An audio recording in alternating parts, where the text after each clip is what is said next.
Hello and welcome to today's daily news report where I cover all the biggest stories affecting your life and money. You watch this channel each day because I keep you in the loop on what's really going on in Washington, D.C. with President Biden and the U.S. economy.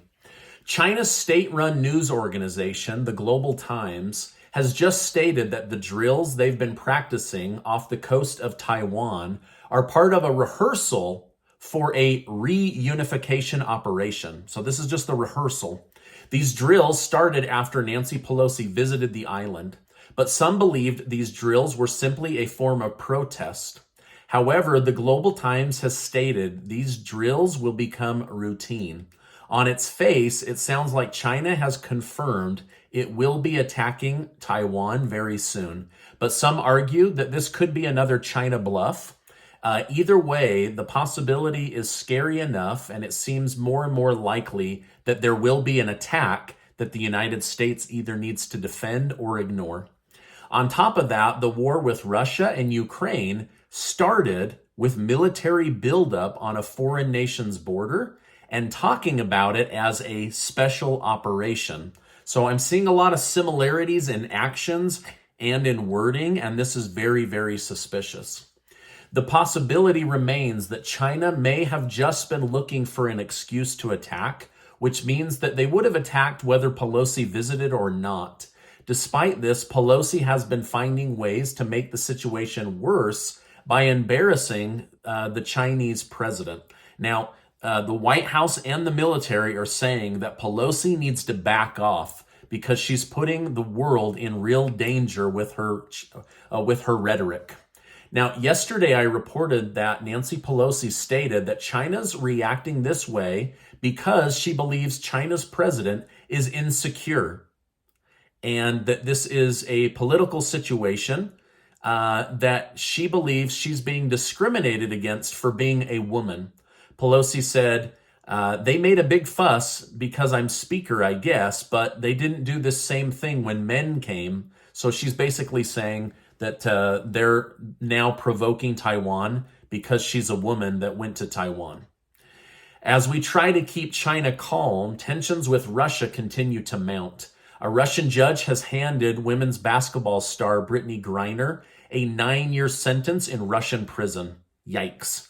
The maximum was 10 years, so perhaps some strings were pulled to lessen it by 1 year. However, President Biden expressed extreme disappointment with the sentencing today. He said, "Today, American citizen Brittany Griner received a prison sentence that is one more reminder of what the world already knew. Russia is wrongfully detaining Brittany. It's unacceptable, and I call on Russia to release her immediately so she can be with her wife, loved ones, friends, and teammates." But Russia doesn't seem to be in the mood to negotiate with the United States regarding Brittany or Ukraine. Brittany has been sitting in prison for 6 months now, while President Zelensky has stated Russia is deploying reserve troops, which show they don't want to negotiate. Zelensky speculated Russia has begun to realize the inevitability of being recognized as a terrorist state, which, if true, could explain their lack of concern for trying to right their wrongs. If the West will no longer closely work with Russia in the future, they don't have much to lose. The West has already started to make plans to be more self-reliant when it comes to energy and materials, which shows a clear motive to cut dependence with Russia off completely. Now, speaking of Russia, Russian military leaders are now telling China that Pelosi's visit to Taiwan was to intentionally provoke China into war. Russia is telling them not to take this lightly and that Russia will have their back if the United States decides to attack. Now, this is exactly how wars get started. Fear, rumors of war, people going places they shouldn't, a gun accidentally firing. So these are very, very, the situation is tense. And I don't know if they're willing to bring the temperature back down. But China and Russia are definitely talking to each other about how to defend themselves against the United States. Now, the United States has a housing affordability crisis on its hands. When an economy is healthy, most families will spend 4 to 5 times their annual household income on a house based on qualifications. However, right before the Great Recession, that number jumped to 6 times your annual household income. Right now, it's at 8 times your annual household income, which means that most people are spending close to or over 50% of their take-home pay just to have a mortgage. So some are starting to speculate, is the American dream of home ownership dead for the next generation? That's not good, right? You should be spending about 30% of your income on rent or on a house. And right now, it's jumped almost 20 to 30%. Now, this is especially a nightmare for millennials and the country, as millennials are supposed to take over the baby boomer generation's houses, but based on affordability, they won't be able to do that unless this housing bubble bursts and brings home prices back down into that 4 to 5 times your annual income range. So as of right now, housing in the United States is unobtainable for the average worker. Jobless claims continue to rise as a result of inflation and rate hikes by the Federal Reserve Bank. Claims for unemployment insurance reached roughly 260,000 in the last week of July, so it's upticking on people being laid off. The Fed's goal is to get demand for workers down so that wages will come down. These wage decreases should lower prices, which should then lower inflation. So all eyes are on August 10th when the new July CPI data will be released. But as of right now, it looks like the Fed is purposely trying to tank the job market in order to cool it off, which they believe will lower inflation. Let me know in the comments, is inflation going to go up in August, or is it going to finally start coming down? We've been going up every single month. They told us last month it would go down. It went up to 9.1%. So let me know, do you think we're heading up higher? Things are going to get more expensive, or are we starting to finally cool off? Let me know your thoughts. As we try to get a handle on the U.S. economy, we're also trying to control the flow of illegal immigrants across the southern border. In July, over 180,000 migrants were apprehended. And that's just a huge number, 180,000 people getting into the country on just the southern border.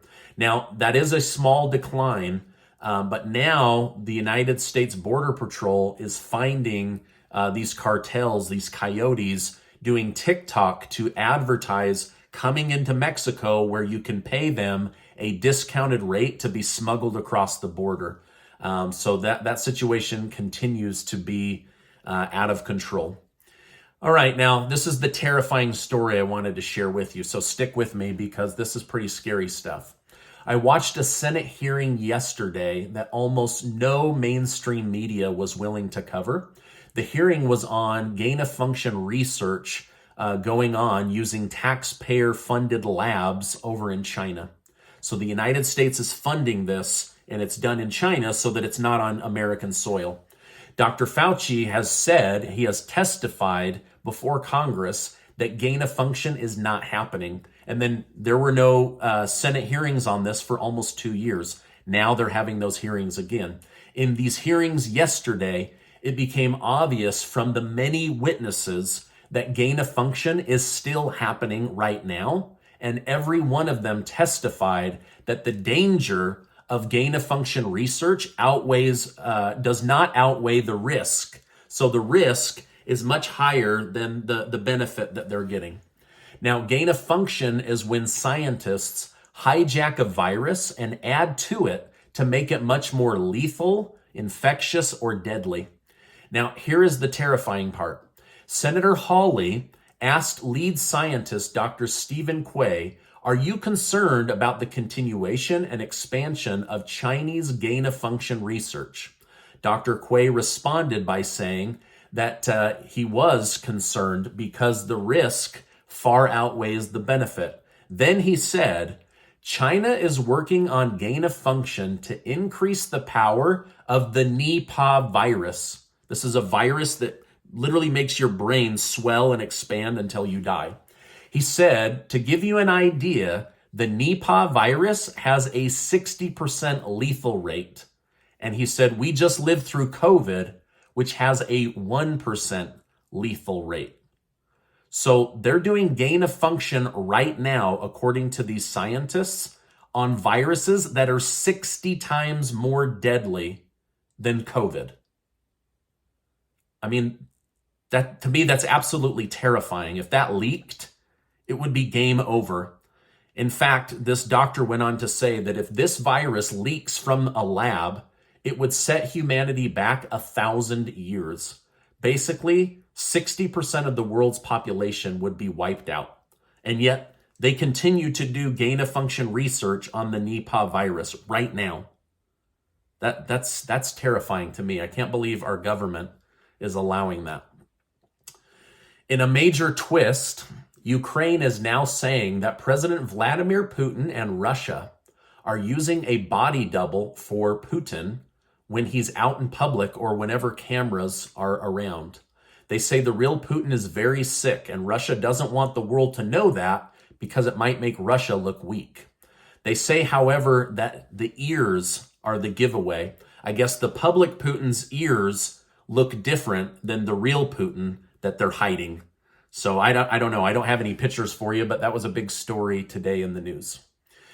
Lastly, Florida Governor Ron DeSantis has suspended state prosecutor Andrew Warren for allegedly ignoring new laws that he doesn't personally like, such as not enforcing laws regarding minors getting sex changes. DeSantis stated it's not for him to put himself above and say that he's not going to enforce the law. We don't elect people in one part of the state to have veto power over what the entire state has decided is an important issue. So basically, he's not following the law as a state attorney, and so they are removing him from his position. Lots going on, right? I can't believe some of the stuff I share with you guys each day. Now, this is my update for today. Before you go, make sure to take 20 seconds to follow the link to the giveaway. We're giving away $1,000 to each of the winners, thanks to generous video sponsors. Casey and I are excited to be able to give that money away, and we're just so grateful for those generous video sponsors. I'll make sure to leave a link down below. Now, before you go, I want to remind you that you are amazing. I really, really believe that. Hey, I appreciate you being in my community, and I will see you on the next video.